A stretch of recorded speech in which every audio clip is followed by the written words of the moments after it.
The old and young pretenders come a-calling. A spectral visit to Sir Winston Churchill. It was an unusually quiet night in the ghostly halls of Westminster when Sir Winston Churchill, enjoying a moment of solitude, sensed a strange shift in the air. A soft, almost regal presence filled the chamber.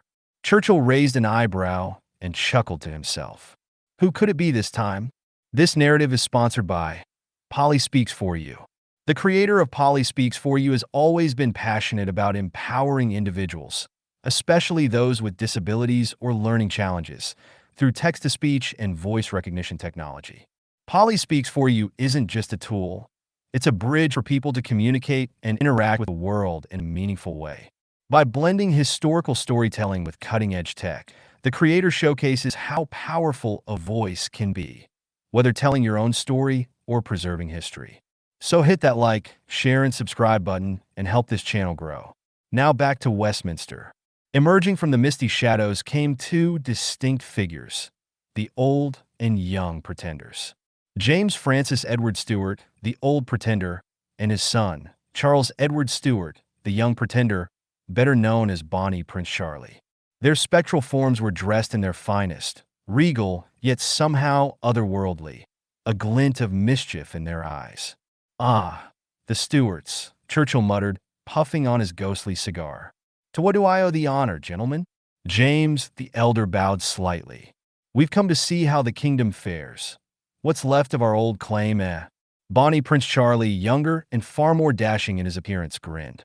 "And to share a drink, Winston. We've heard stories of how you've made this place your own in the afterlife."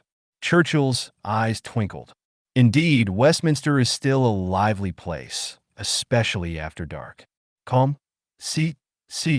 Let's have a proper conversation, a royal debate." The two pretenders sat across from Churchill at the long table, where phantom glasses of whiskey appeared before them. As they raised their glasses in a toast, the conversation quickly turned to old grudges, politics, and the lost crowns of the Stuart dynasty. James, with a touch of melancholy, sipped his drink and sighed. "All our efforts, Winston.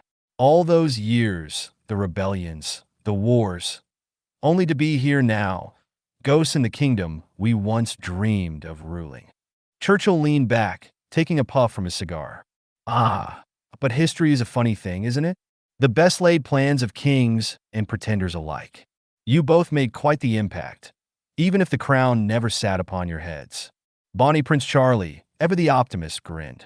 "We gave them quite the run for their money, though, didn't we? The Jacobite cause. I still remember the charge at Culloden." James shot his son a glance. "Yes, and how well that turned out, my boy." Churchill laughed heartily. "History remembers you both, make no mistake.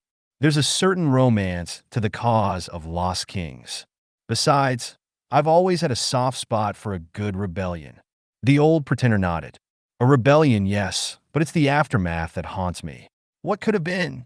"Haunting the future." The conversation flowed between sips of whiskey and shared ghostly laughter as the three spectral figures reminisced about the twists and turns of history. But it wasn't long before Bonnie Prince Charlie, ever the spirited one, leaned forward with a mischievous grin. "Tell me, Winston, have you ever thought about stirring things up a bit in the modern world? We're ghosts, after all. We could still have some fun." Churchill raised an eyebrow. "Oh, and what do you have in mind, my young pretender?" Charlie's grin widened. "A little haunting here and there.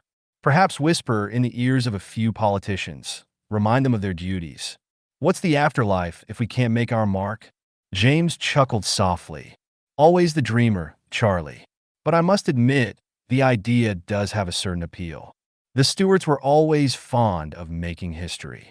Churchill leaned forward, his eyes twinkling with amusement. "You know, I rather like the sound of that.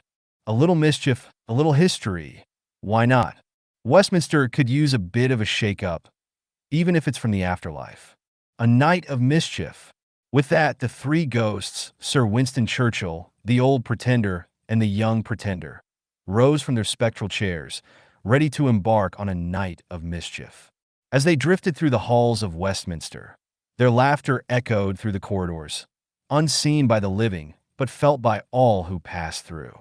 In the dimly lit chambers, The pretenders whispered old Jacobite songs into the ears of unsuspecting MPs, while Churchill, ever the statesman, offered his own ghostly advice.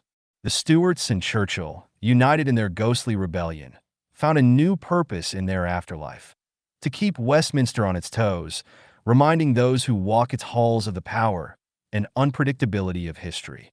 And as the dawn approached, the three spirits, satisfied with their night's work, returned to their quiet corner of the afterlife. With a final clink of their whiskey glasses, Churchill smiled. To the lost kings and the rebels, long may we haunt these halls. Bonnie Prince Charlie raised his glass. And who knows, Winston? Perhaps one day, we'll be more than just ghosts in the kingdom we once sought to rule. James, ever the realist, smiled softly. For now, we have eternity and a little mischief to keep us occupied. And so, the old and young pretenders, along with Sir Winston Churchill, faded into the mists of Westminster, their laughter and mischief forever lingering in the ancient halls, waiting for the next opportunity to remind the living that history is never truly over. If you've enjoyed this video, don't forget to like, share, and subscribe. To learn more about South Africa's leading accessibility software, visit www.polispeaks4u.co.za and support this meaningful dyslexic initiative. Thank you for watching.